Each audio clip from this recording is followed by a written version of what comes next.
Hello बच्चों, good morning. एकदम मस्त। तो આપણે સરળ આવર્ત ગતિ દોલનોની અંદર એમાં વિવિધ ભૌતિક રાશિઓ,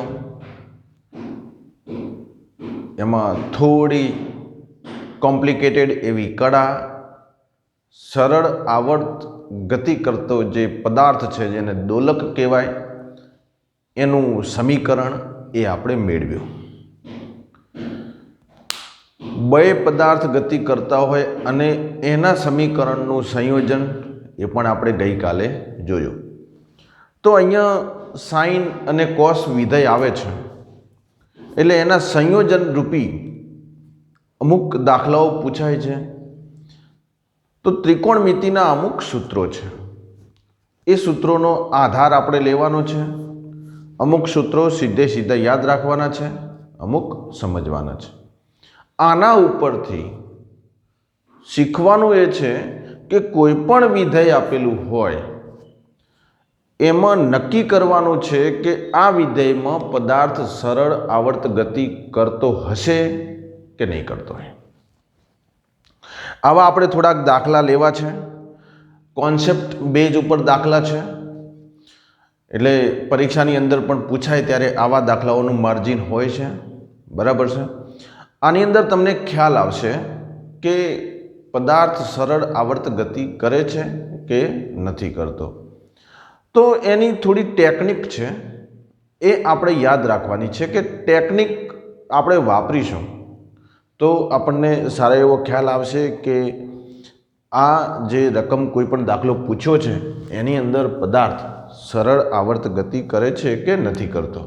ઓકે, અહીંયા જરા લાઇટ નથી એટલે વધારે વચ્ચે પ્રકાશ દેખાય છે, પણ આપણે જરા સમજવાનો પ્રયત્ન કરીશું। તો ટોપિક છે બચ્ચો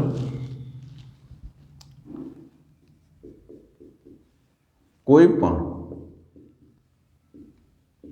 વિધેય સરળ આવર્ત ગતિ દર્શાવે છે કે નહીં તે નક્કી કરવું। અને જો એ સરળ આવર્ત ગતિ દર્શાવતું હશે તો એનો આવર્તકાળ મેળવવાનો છે। એના માટે થોડા નિયમો કેવા હોય તો નિયમો કહી શકાય, ટ્રીક કેવી હોય તો ટ્રીક કહી શકાય। કે આપણી પાસે ધારો કે કોઈ પદાર્થ સરળ આવર્ત ગતિ કરે છે તો એનું વિધેય છે આપણી પાસે A sine omega t plus phi. આ પદાર્થ સરળ આવર્ત ગતિ કરે છે એ આપણને ખબર છે, પાક્કું? આ તો ખબર છે, અહીંયા પદાર્થ સરળ આવર્ત ગતિ કરે છે એટલે તો આ સમીકરણ આપણને મળ્યું હતું। પણ અમુક દાખલાઓની અંદર આપણને વિવિધ પ્રકારે પૂછાય છે, તો નક્કી કેવી રીતે કરવું? તો આ વિધેય જે છે, પહેલો નિયમ લખીએ, કોઈ પણ પદાર્થ સરળ આવર્ત ગતિ કરતો હોય તો D square Y upon DT square બરાબર થાય D square Y upon DT square બરાબર માઇનસ ઓમેગા સ્ક્વેર વાય થાય। આ સૂત્ર હાલ તમે યાદ રાખી લો, ગોખવાનું કે તો ગોખી લો। આ શરત છે, સરળ આવર્ત ગતિ માટેની શરત છે, આવું પણ કહી શકાય, સરળ આવર્ત ગતિ માટેની શરત। ઓકે, કોઈ પણ પદાર્થ સરળ આવર્ત ગતિ કરતો હોય તો એના માટેની શરત શું છે? તો કે D square Y upon DT square બરાબર માઇનસ ઓમેગા સ્ક્વેર વાય। આ આપણે હાલ આને સ્વીકારી લઈશું, ક્યાંથી આવ્યું એ આપણે પછી જોઈશું, કારણ કે પછી ટોપિક મિક્સ થઈ જાય। અહીંયા આ વાય જે છે એ સ્થાનાંતર છે, એટલે સિમ્પલ કશું નથી કર્યું, બીજું વિકલન કર્યું છે, દ્વિતીય વિકલન કર્યું છે, અને દ્વિતીય વિકલન કર્યું છે એટલે આ પ્રકારે આપણને મળે છે. અહીં ઓકે એ જવા દો, વળી ઓમેગાની કિંમત લખીશ તો વળી એમ થશે કે ક્યાંથી આવી. આટલું ક્લિયર. જો આ શરતનું પાલન થાય તો પદાર્થ સરળ આવર્ત ગતિ કરે છે તેમ કહેવાય. જોઈએ ધારો કે અથવા દાખલા તરીકે હું તમને આ શીખવાડી રહ્યો છું કે પદાર્થ સરળ આવર્ત ગતિ કરે છે કે નહીં એ કેવી રીતે નક્કી કરવું એના માટેની આ શરત છે. દાખલા તરીકે y બરાબર સમયનું વિધેય છે A sine omega t plus phi. હવે આપણને ખબર છે કે આ સરળ આવર્ત ગતિનું સમીકરણ છે, તો હવે આને સાબિત કરીએ કે ખરેખર આ શક્ય બને છે. અહીંયા તો બનવું જ જોઈએ, પણ એ સાબિત કરી લઈએ. ચલો આનું વિકલન કરો સમયની સાપેક્ષે, એટલે સમયની સાપેક્ષે વિકલન કરશો એટલે ડીવાય અપોન ડીટી બનશે. તમે આગળના લેક્ચરમાં જોશો ડીવાય અપોન ડીટી એટલે વેગ બની જશે, સ્થાનાંતરનું સમયની સાપેક્ષે. પણ હાલ હું લેતો નથી, હાલ એને ડીવાય અપોન ડીટી કહું છું. તો હવે આનું વિકલન પ્યારે બચ્ચો આપણને આવડવું જોઈએ. હવે જુઓ એનું વિકલન એ તો અચળ છે, સાઇનનું વિકલન શું થઈ જાય કોસ, અને આ કળા આમને આમ લખી દેવાની. અને જો તમે વિકલન શીખ્યા હોય તો હું તમને સાથે સાથે વિકલન પણ યાદ કરાવતો રહીશ. જો તમે વિકલન શીખ્યા હોય તો એની જગ્યાએ તો એ સાઇનનું શું થઈ જશે કોસ. અરે ભાઈ સાઇનનું વિકલન કોસ, કોસનું વિકલન માઇનસ સાઇન. અમુક નિયમો આપણને યાદ હશે તો બહુ મજા આવશે, યાદ ના હોય તો યાદ કરજો, એટલે તમને એવું ના લાગે કે સર આ બધું ક્યાંથી આવ્યું. આ બધું મેં આગળ શીખવાડેલું છે. આ વિકલન છે સાઇનનું વિધેય કોસ, કોસનું વિધેય કોસનું વિકલન માઇનસ સાઇન. યાદ ના હોય તો અત્યારે યાદ કરી લો. સાઇનનું વિકલન કોસ ઓમેગા ટી, પછી એની સાથે આવશે અને ઇન્ટુ હવે આટલા ભાગનું વિકલન થશે. હવે અહીંયા તો કોઈ ટી નથી એટલે આનું વિકલન શું થઈ જશે શૂન્ય. આ સમયનું વિધેય નથી, પણ આ આની સાથે સમયનું વિધેય છે, તો આવી રીતે લખાશે DT omega into DT upon DT, એટલે ડીટી અપોન ડીટી એક થઈ જાય એટલે ઓમેગા. ઓમેગા એને હાલ તમે અચળ છે એવું ધારી લો. ચલો હાલો ઓમેગા બરાબર અચળ તમે હાલ એવું ધારી લો. ઓકે, તો ઓમેગા અહીંયા આવી જાય ગુણાકારમાં, A omega cos omega t plus phi. Clear? આ શું મળ્યું ડીવાય અપોન ડીટી. ઓકે, દેખાય છે પ્રકાશ આવે છે છતાં તમે જોવા માટે એલિજિબલ છો. હું જરા મારા કેમેરામાં જોઈ લઉં. હા દેખાય તો છે. ઓકે, હવે હજી તો આપણે બીજું વિકલન કરવું છે. ચલો ફરીથી વિકલન કરતા અહીંયા લખવું લખી છે ટીની સાપેક્ષે વિકલન કરતા. અહીંયા ફરીથી લખો ટીની સાપેક્ષે વિકલન કરતા. ચલો ટીની સાપેક્ષે વિકલન કરતા, કેમેરો સેટ કરું જરા. ટીની સાપેક્ષે વિકલન કરીએ તો આ થઈ જાય D square Y upon DT square. પ્રથમ વિકલન, દ્વિતીય વિકલન. તો હવે આ તો અચળ છે, એ તો એમ જ રહેશે. ચલો કોસનું વિકલન માઇનસ સાઇન, અને આ એકવાર સાઇન થઈ ગયું એટલે કળા તો એમને એમ જ રહેશે. આવું થયું, અને વળી પાછું આનું વિકલન એટલે આનું 0 અને આનું ઓમેગા. એટલે આ ઓમેગા અહીંયા આવશે, એ ઓમેગા ઇન્ટુ ઓમેગા શું થઈ જશે omega square minus sine omega t plus phi. અને હવે માઇનસને આગળ લાવીએ તો A omega square sine omega t plus phi d square Y upon DT square. હવે આ d square Y upon DT square એ આના જેવું થવું જોઈએ. ચેક કરી લઈએ. ચલો હડો ચેક કરી લઈએ. આ જે પદ છે નીચે એ ઉપર લખું છું અહીંયા d square Y upon DT square બરાબર minus A omega square sin omega t plus phi. વિકલનમાં ક્યાંય તકલીફ પડે તો મને જરા જણાવજો, તો આપણે ક્લિયર કરી નાખીશું. બાકી આવી રીતે પદ આવે. હવે આને ગોઠવીએ. માઇનસ ઓમેગા સ્ક્વેર આગળ લાવીએ તો અહીંયા શું વધશે? A sine omega t plus phi. બોલો, આ પદને આવું લખી શકાય? યસ, લખી શકાય. ગુણાકારમાં છે. માઇનસ ઓમેગા સ્ક્વેર અહીંયા લખ્યું અને એ સાઇન ઓમેગા ટીને કૌંસમાં લખ્યું. તો જુઓ, A sine omega t plus pi બરાબર તો શું છે? Y. A sine omega t plus pi એના બરાબર શું લખી શકાય? વાય. માટે minus omega square y d square Y upon DT square સાબિત થાય છે. શરત અહીંયા પાલન થાય છે.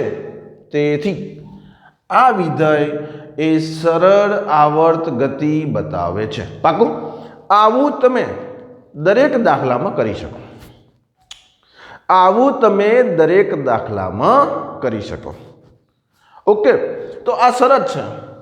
આ શરતને આપણે યાદ રાખવાની છે. તો તેથી આ વિધેય, કયું વિધેય? આ જે વિધેય છે એ વિધેય સરળ આવર્ત ગતિ દર્શાવે છે. એટલે આ ઇમ્પોર્ટન્ટ છે. આ એક જે પોઈન્ટ છે એ લખી દો. ચલો હટો, એક પોઈન્ટ જે છે એ લખી દો, ઝડપથી લખી દો. આ રીતે આપણે ચેક કરીશું. થાય છે, અહીંયા લખવું હોય તો લખી શકાય, થાય છે.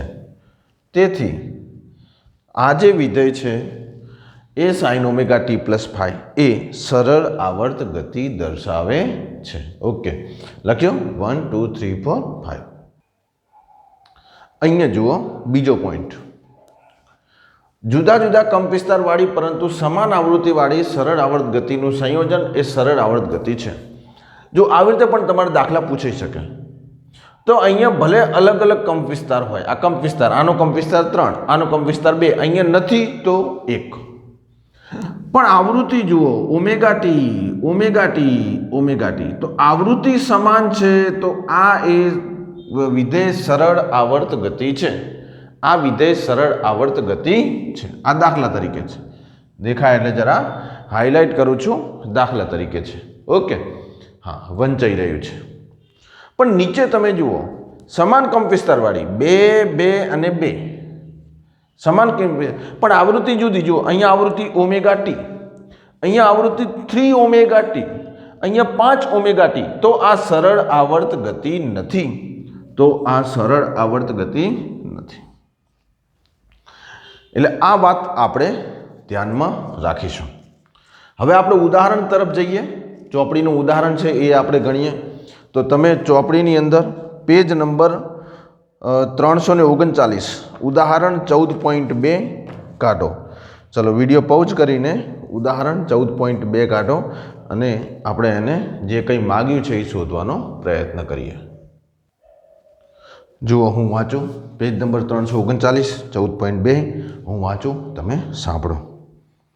નીચે આપેલ સમયના વિધેય, સમયના વિધેય અત્યાર સુધી આપણે સમયનું વિધેય છે જ્યાં સુધી ના કે ત્યાં સુધી આપણે સમયનું વિધેય લેવાનું છે. 4 વિધેય આપેલા છે. માંથી કયું આવર્ત અને કયું બિન આવર્ત, આવર્ત અને બિન આવર્ત એ દર્શાવે છે. અને આવર્ત બતાવે તો દરેક કિસ્સામાં આવર્તકાળ આપો. ઓમેગા એ કોઈ ધન અચળાંક છે, કારણ કે હજી ઓમેગાની સમજ તમારે આવી નથી, એટલે એને આપણે અચળાંક સમજવાનો છે. પહેલું, ભલે વાય ના આપેલો હોય, આપણે આવી રીતે લખીશું ઓમેગા ટી. હવે બચ્ચો, આ જે વિધેય છે, આવું વિધેય આપણે કાલ સંયોજનમાં ભણી ચૂક્યા છે. સાંભળજો, આવું વિધેય આપણે સંયોજનમાં ભણી ચૂક્યા છે. પણ આપણે દાખલાની ટેવ પડે એટલા માટે એને દાખલો ગણીશું. સૌથી પહેલાં તમે મને કહો કે આને આપણે નક્કી કરીશું. શરત શું છે? યાદ રાખજો, શરત તમે હોશિયામાં લખી દેજો. કઈ શરત? એસ એચ એમ માટેની શરત બોલો શું શરત છે? D square Y upon D T square is equal to minus omega square Y. હા કે એક્સ આપેલું હોય તો અહીંયા એક્સ એ સ્થાનાંતર છે, એની બહુ ચિંતા નથી. આ એસએચએમ માટેની શરત તમે યાદ રાખશો. ચલો મને કહો યાદ રાખશો? ઓકે સર, આ તો અમે યાદ રાખીશું. ગુડ. તો હવે આ નક્કી કરીએ કે ખરેખર સરળ આવર્ત ગતિ છે કે નહીં. અને નક્કી કર્યા પછી આને આપણે સરળ આવર્ત ગતિમાં દર્શાવવાનું છે. ભલે ચોપડીમાં 3 લાઈનમાં આપી દીધું હોય, પણ આપણને ખ્યાલ આવવો જોઈએ કે ખરેખર શું છે આ. ઓકે, તો શરૂ કરીએ. આપણી પાસે હા કેમ ચાકુ થઈ ગયું મારા ભાઈ? ઓકે, હવે ક્લિયર દેખાતું હશે. જરા લાઇટ નથી ને એટલે આ તકલીફ પડી રહી છે. બરાબર છે, હવે દેખાય છે. વારંવાર કેમેરોનું જે ફોકસ છે એ હાલી જાય છે. ઓકે, સારું. તો શું કરવાનું સરળ આવર્ત ગતિ માટે કે અહીં ચેક કરીએ. તમે વિડીયો પોઝ કરીને જાતે ચેક કરી શકો છો, મને ગમશે. DY upon DT is equal to બોલો અહીંયા સહગુણક કેટલો? 1. અહીંયા સહગુણક 1 એટલે એની આપણે હાલ ચિંતા કરવાની જરૂર નથી. સાઇન ઓમેગા ટીનું વિકલન cos omega t into omega ટીનું વિકલન ઓમેગા પ્લસ કોસનું વિકલન માઇનસ સાઇન એટલે હું અહીંયા જ લખું છું માઇનસ સાઇન ઓમેગા ટી અને ઓમેગા ટીનું વિકલન ઓમેગા. તો આને જરા ઓમેગાને આગળ લાવીએ તો cos omega into cos omega T લખી શકાય. ગુણાકારમાં 3 ગુણ્યા 2 કરો કે 2 ગુણ્યા 3 કરો, જવાબ તો સમાન જ આવવાનો છે. અને ઓમેગા સાઇન ઓમેગા ટી આવી લખવાની તમે ટેવ પાડજો. ચલો આ શું કર્યું? ટીની સાપેક્ષે વિકલન, ટીની સાપેક્ષે વિકલન તમે એક વાર જોશો ને એટલે તમને ખ્યાલ આવી જશે. અહીંયા તમે જુઓ આ આવર્ત ગતિ છે જ, કારણ કે મેં આગળ લખાયું છે. આનું પણ આવૃત્તિ ઓમેગા ટી, આની આવૃત્તિ ઓમેગા ટી, બંનેનું સંયોજન છે પણ આવૃત્તિ સમાન છે એટલે આવર્ત વિધેય છે જ. પણ આપણે આવી રીતે ટેવ પાડીશું. અને આગળ પણ આપણે આગળના લેક્ચરમાં શીખી ગયા છીએ કે ભાઈ આ આવર્ત ગતિ છે એટલે પેલું નવું સમીકરણ મળે છે ડી વાળું જે લખાયું હતું એ. ઓકે, પણ આપણે આ શીખીશું. ચલો ફરીથી ટી ની સાપેક્ષે વિકલન કરતા તમે દાખલો જાતે ગણવાનો પ્રયત્ન કરજો. જ્યાં તકલીફ પડે ત્યાં વિડીયો પ્લે કરજો. D square Y upon DT square બરાબર આની વાત કરો. ઓમેગા તો ઓમેગા જ રહેશે. કોસનું વિકલન માઇનસ સાઇન ઓમેગા ટી અને ઓમેગા ટીનું વિકલન ઓમેગા. માઇનસ ઓમેગા તો છે જ. અહીંયા તમે જુઓ સ્ટેપ બાય સ્ટેપ જજો. ઓમેગા છે તો ઓમેગા મૂકવાનો, હવે આ ઓમેગાને રાખવાનો છે. ફક્ત આનું વિકલન કરો, આ તો અચળ છે, આનું વિકલન કરવાનું છે. તો કોસનું વિકલન માઇનસ સાઇન ઓમેગા ટી અને ઓમેગા ટીનું વિકલન ઓમેગા અલગથી કર્યું. અહીંયા ઓમેગાનું ઓમેગા કશું ના થાય. સાઇનનું વિકલન કોસ ઓમેગા ટી અને ઓમેગા ટીનું વિકલન ઓમેગા. તો હવે minus omega into omega, omega into omega, omega into mega, તો ઓમેગા સ્ક્વેર. માઇનસ મેં આગળ લાવી દીધો ગુણાકાર છે. Sign omega T minus omega અને ઓમેગા એ 2 ઓમેગા નહીં, ઓમેગા સ્ક્વેર ગુણાકાર છે. Omega into omega, omega square cos omega T. બોલો આનું કોઈ સાદુરૂપ આવે છે? તો કે હા. ચલો માઇનસ ઓમેગા સ્ક્વેરને સામાન્ય કાઢો તો શું વધે? Sign omega T. માઇનસ સામાન્ય નીકળી ગયું એટલે શું થઈ જાય છે? પ્લસ ઓમેગા સ્ક્વેર તો આગળ આવી ગયો કોસ ઓમેગા ટી. આશા રાખું આ ગણિત તમને આવડતું હશે. આવું થયું.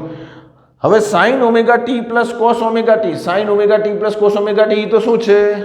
Y y y y y માટે d square Y upon DT square બરાબર માઇનસ ઓમેગા સ્ક્વેર વાય આ શરતનું પાલન થાય છે, તેથી આપેલ વિધેય સરળ આવર્ત ગતિ દર્શાવે છે. નવો પ્રશ્ન, આ જો સરળ આવર્ત ગતિ દર્શાવતું હોય તો એનો આવર્તકાળ અને પ્રારંભિક કળા કેવી રીતે લઈશું? ચોપડીમાં આવર્તકાળ છે પણ આપણે એને પ્રારંભિક કળા પણ આપણે શોધી લઈએ. તો આ લખી દો, ચલો હેડો આટલું લખી દો. ચોપડીમાં સીધે સીધું આપેલું હશે પણ આપણા સમજવા માટે આ લખી દો. એટલે હજી દાખલો ચાલુ જ છે. હજુ એક નંબરમાં આજે 14.2 છે, એમાં એક નંબર ચાલુ જ છે. હજી તો આપણે આવર્તકાળ શોધ્યો નથી. આપણે હજુ નક્કી જ કર્યું છે કે આ વિધેય એ સરળ આવર્ત ગતિ દર્શાવે છે. જો સરળ આવર્ત ગતિ ના દર્શાવતું તો આપણે આગળ વધો. ઓકે, ચલો લખી દો 1 2 3 4 5. ક્લિયર? આ સરળ આવર્ત ગતિ બતાવે છે. સારું, તો હવે શું કરવાનું? તો સરળ આવર્ત ગતિ બતાવે છે તો હવે ગઈકાલનું તમે યાદ કરો કે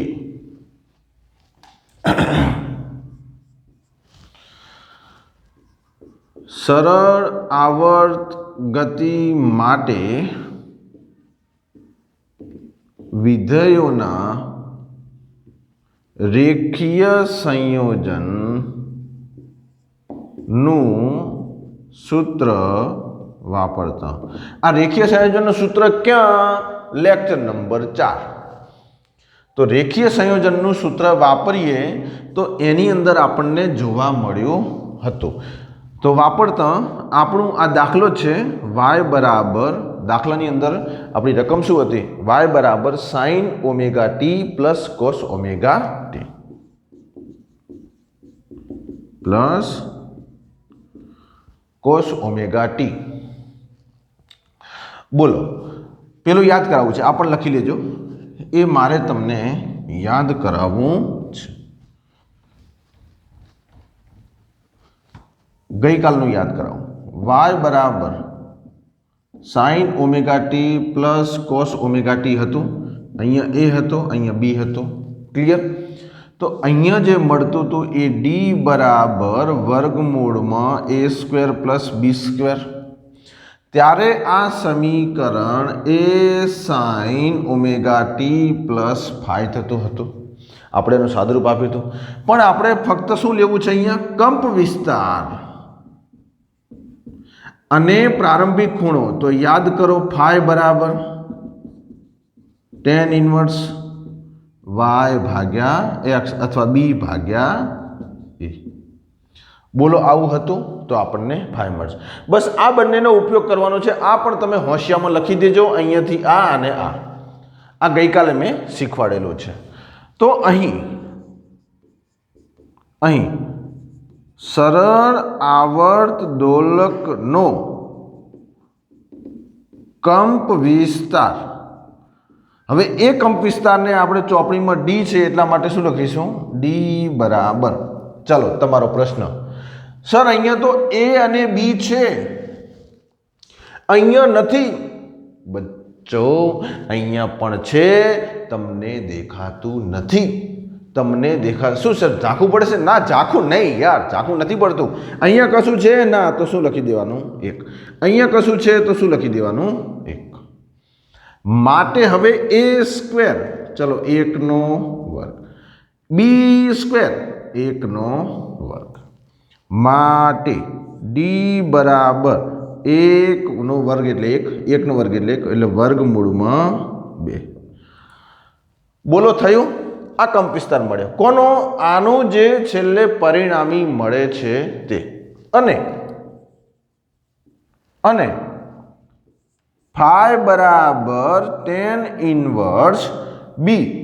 તો અહીંયા લખાય a બરાબર 1 અને b બરાબર 1. આવું આપણી જાણ માટે લખવું હોય તો લખી શકાય. તો b ભાગ્યા a.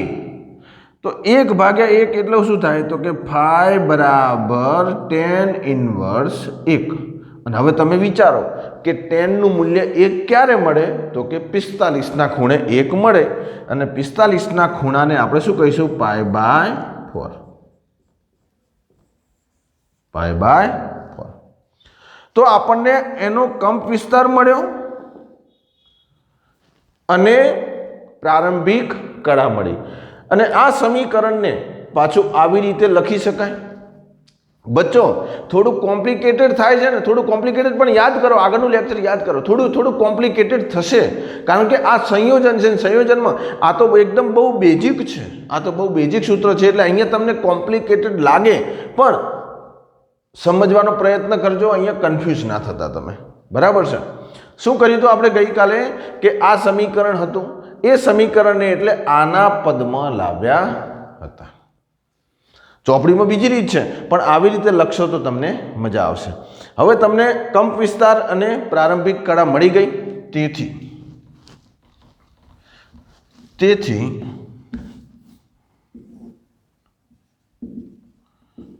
y બરાબર sin ωt plus cos ωt ને y બરાબર d sin ωt plus phi ના પદમાં લખી શકાય. હવે લગાવી દો. y બરાબર sin ωt plus cos ωt ને આ પદમાં લખાય એવું આપણે ગઈકાલે શીખ્યા હતા. હું તમને ગઈકાલનો ઉલ્લેખ કરી રહ્યો છું કારણ કે વસ્તુ એક જ છે યાર. લખી શકાય માટે કિંમતો મૂકીએ. બોલો d ની કિંમત કેટલી? વર્ગમૂળમાં 2 sin ωt ને શું લખશું? 2π/t into t plus phi કેટલું? π/4. આ એક આપણે વિધેયના સરળ આવર્ત ગતિના વિધેયમાં લખ્યું, જ્યાં હવે લખવાનું આવર્તકાળ t બરાબર યાર ઓમેગા બરાબર 2π/t હતું, તો t અહીંયા આવશે, ઓમેગા અહીંયા 2π/ω થાય. અને પ્રારંભિક કળા phi બરાબર π/4 રેડિયન 45 નથી માગ્યું પણ અમુકમાં માગશે તો તમે ગણી શકો. હવે 1 નંબરનો દાખલો પૂરો થયો પૂરેપૂરા ફિલિંગ સાથે. આનો આવર્તકાળ 2π/ω છે. બોલો હવે આ લખી નાખો. હવે 1 નંબર જે છે એ આપણે પૂરું થયું. કંઈક ખબર પડે છે તમને હું શું કહેવા માંગુ છું? આપણે થોડા સૂત્રોને ગોખી લીધા, આપણે થોડા સૂત્રોને યાદ રાખી લીધા, એટલે આપણને આ બધું આવડ્યું. અને હવે આ એક જ વાર તમારે યાદ રાખવાનું છે. હવે શું થઈ જશે? તમારે આગળ જસ્ટ આનો ઉપયોગ કરવાનો છે. ચલો ઉદાહરણ 14.2 જ બીજો નંબર, આ પહેલો નંબર છે એ તમે લખી દો. આખું બોર્ડ પૂછી નાખું છું. ચલો 1 2 3 4 5. ક્લિયર? ફરીથી 1 2 3 4 5 સ્ક્રીનશોટ પાડી લેજો. બોર્ડમાં લખાવું છું એટલે પછી નીચે PDF મૂકતો નથી. જ્યાં જરૂર પડે ત્યાં હું તમને ડિસ્ક્રિપ્શનમાં PDF મૂકીશ. ચલો અહીંયા સુધી ખ્યાલ આવ્યો? ચલો બીજો નંબર. હવે ઘણા વિદ્યાર્થી બીજો નંબર પણ જાતે ગણી નાખ્યો છે. બીજો નંબર પણ જાતે ગણી નાખ્યો છે. ઓકે, જોઈ લઈએ. ચલો બીજો જબરદસ્ત દાખલો છે. બીજો y બરાબર sin ωt cos 2ωt plus sin 4ωt. સીધો તમારા મગજમાંથી જવાબ નીકળશે, સર આ વિધેય સરળ આવર્ત ગતિ દર્શાવતું નથી. પણ યાદ રાખજો, રકમમાં શું પૂછ્યું છે? એ આવર્ત છે કે બિન આવર્ત છે? કારણ કે આવર્ત અને સરળ આવર્ત એ બંને અલગ છે પાછું. દરેક સરળ આવર્ત ગતિ, ફરીથી હોશિયામ લખવું જ લખી નાખો, ચલો ફરીથી, કારણ કે અહીંયા તમે વિચારો તો આપણે વિચારવાનું છે, એનસીઆરટી છે ને. દરેક સરળ આવર્ત ગતિ એ આવર્ત ગતિ છે, પણ દરેક આવર્ત ગતિ એ સરળ આવર્ત ગતિ નથી. ફરીથી સાંભળો, દરેક સરળ આવર્ત ગતિ એટલે કે જે સ્પ્રિંગ જે આવી રીતે થાય છે એ સરળ આવર્ત ગતિ છે, એને આવર્ત કહી શકાય.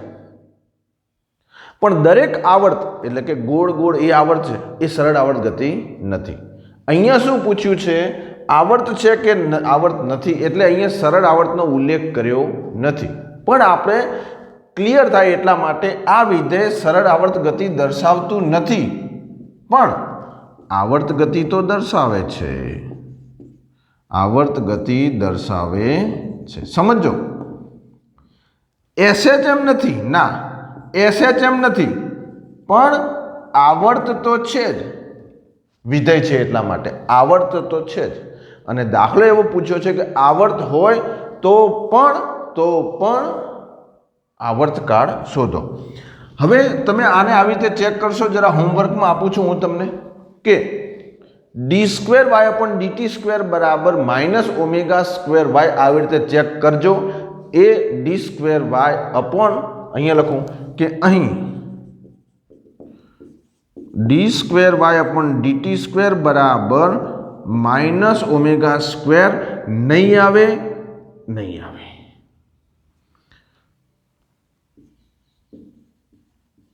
નહીં આવે ને મેં અહીંયા ચોકડી મારી એટલે આવું આવશે. બરાબર નહીં આવે, એમ બરાબર નહીં આવે. તમે ચેક કરજો બચ્ચો, જાતે ચેક કરજો. આ નહીં આવે, મતલબ નહીં આવે, બસ પ્લસ બરાબરનું બરાબર રાખ્યું. અને આ અથવા જો આવશે લખવું હોય તો અહીંયા બરાબર નથી એવું કરો. તો આ સરળ આવર્ત ગતિ નથી, પણ આવર્ત છે એટલા માટે એનો આવર્તકાળ શોધી લઈએ. પણ આ વિધેયો આવર્ત છે, તેથી દરેક પદનો આવર્તકાળ જુઓ. તમારે દરેક એંગલથી વિચારવાનું છે, કારણ કે હવે ઘણી બધી રીતો આવશે. તો આનો આવર્તકાળ તો વિચારો કે આ જે થઈ જશે એ ઓમેગા, તો t બરાબર 2π/ω. પ્રથમ પદ. ચલો દ્વિતીય પદ જોજો બરાબર, આ પણ અગત્યનું છે. 2 ને લેવાના છે, 2ω માટે t બરાબર 2π/2ω માટે π/ω. આનો આવર્તકાળ 2π/ω નહીં, આનો આવર્તકાળ 2π/ω, આનો આવર્તકાળ 2π/ω, આનો આવર્તકાળ 2π/2ω છે. એટલે બે ઉડી જાય એટલે π/ω. બરાબર. ચલો તૃતીય પદ, 3 પદ છે ને યાર, એક આ પદ, એક આ પદ અને એક આ પદ. ત્રણેય પદ દેખાય છે, સરવાળો કે બાદબાકી આવે એટલે પદ બદલાય. આવું તમે શીખીને આવ્યા. તો અહીંયા જે છે એ 4ω લેવાનો છે, માટે t બરાબર 2π/4ω માટે π/2ω એ આનો આવર્તકાળ થશે. એટલે દરેક પદનો આવર્તકાળ અલગ અલગ છે. જુઓ, આનો આવર્તકાળ 2π/ω, આનો આવર્તકાળ π/ω, આનો આવર્તકાળ π/2ω. એટલે આપણે આ આવર્તકાળ જે હતો એ બતાવવાનો હતો. હવે આને વિશિષ્ટ રીતે લખવું હોય તો જુઓ, આવર્તકાળના અર્થમાં જોજો. આને આપણે t0 કહીએ. જો ઘણું બધું છે, જેટલું આમાં ડીપમાં જવું હોય એટલું જઈ શકાય, પણ હું ચોપડીમાં છે એટલો ડીપમાં જઉં છું, વધારે આગળ ડીપમાં જતો નથી. બચ્ચો 2π/ω ને શું કહીશું? t0. હવે આને આપણે t0ના પદમાં લખવું છે, t0ના પદમાં લખવું છે. તો જુઓ 2π/ω એ તો આપણને t0 બની જશે. चलो आने छोड़ो, आने जवा दो, चलो हेडो आने जवा दो। हवे आ अहींया तमे जुओ बच्चों, हूँ शुं कहेवा मांगु छुं, ख्याल राखो। टी जे छे एने आपणे T0 कीधुं, प्रथम पद, प्रथम पद। चलो अहींया छे द्वितीय पद अने आटले छे तृतीय पद। टी ने आपणे T0 ना पदमां लाववो छे, तो आ जे भाग छे ए तो आपणने शुं मळी गयो, T0। तो शुं लखी शकाय, T0/2 अर्ध। हवे 2π/ω ए तो T0 छे ज, ए तो T0 छे ज, अने नीचे भाग्या 4। એટલે આ તમે સરખામણી કરી, આવર્તકાળની સરખામણી કરી કે પહેલા પદનો આવર્તકાળ કેટલો, તો કે T0, તો બીજા પદનો કેટલો, તો કે એનાથી અડધો, ત્રીજા પદનો કેટલો, તો કે એનાથી ચોથા ભાગનો। આવર્તકાળના સંદર્ભમાં તમે સરખામણી કરી। અથવા π/ω અર્થમાં લખવું હોય તો મેં આગળ લખ્યું તો એને π/ω અર્થમાં પણ કહી શકાય। આનો આવર્તકાળ 2π/ω, આનો આવર્તકાળ 2π/2ω, એટલે બે ઉડી જાય એટલે π/ω, અને આ થશે π/2ω। આવી રીતે આવર્તકાળને આપણે લખી શકીએ। હવે સંપૂર્ણ આવર્ત ગતિ, સંપૂર્ણ વિધેયનો આવર્તકાળ, સંપૂર્ણ વિધેયનો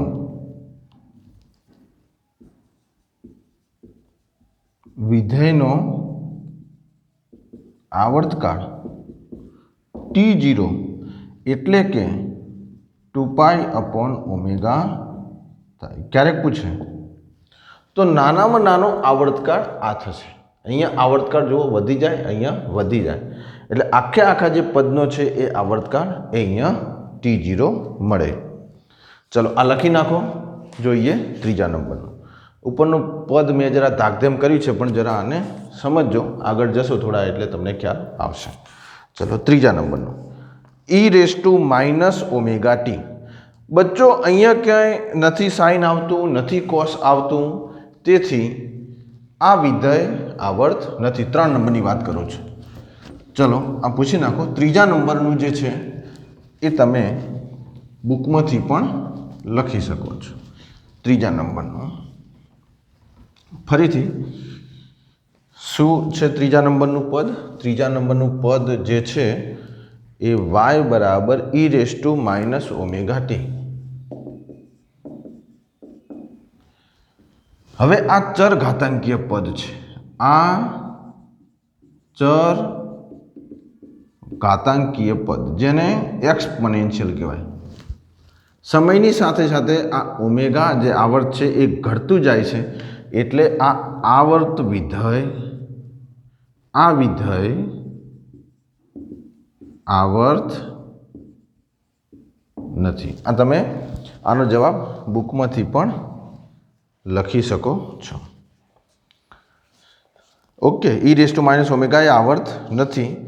એક પક્ષીય ઘટે છે, આવર્તમાં તો કેવું હોય, વધે ઘટે, વધે ઘટે, વધે ઘટે, આમાં સતત ઘટે છે, એટલે આનું કારણ બુકમાંથી લખજો। ચોથા નંબરનું છે લોગ। લોગવાળું પણ આવર્ત વિધેય હોય નહીં, એ પણ ઘટતું જાય, y = log⁡ωt।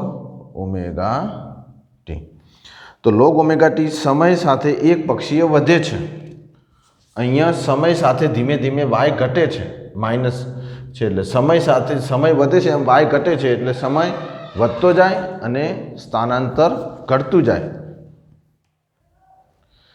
એટલે આ પદ સમયની સાથે y ઘટે છે। આવી રીતે સમય વધતા વધતા y ઘટે છે, અહીંયા સમય વધતા વધતા y વધે છે, એટલે વધઘટ ના થવું જોઈએ, આપણે તો વિધેય આવવું જોઈએ, તો એને આવર્ત કહેવાય, પુનરાવર્તન થવું જોઈએ। એટલે છેલ્લું ત્રીજું અને ચોથું જે છે એ આવર્ત ગતિ દર્શાવતું નથી।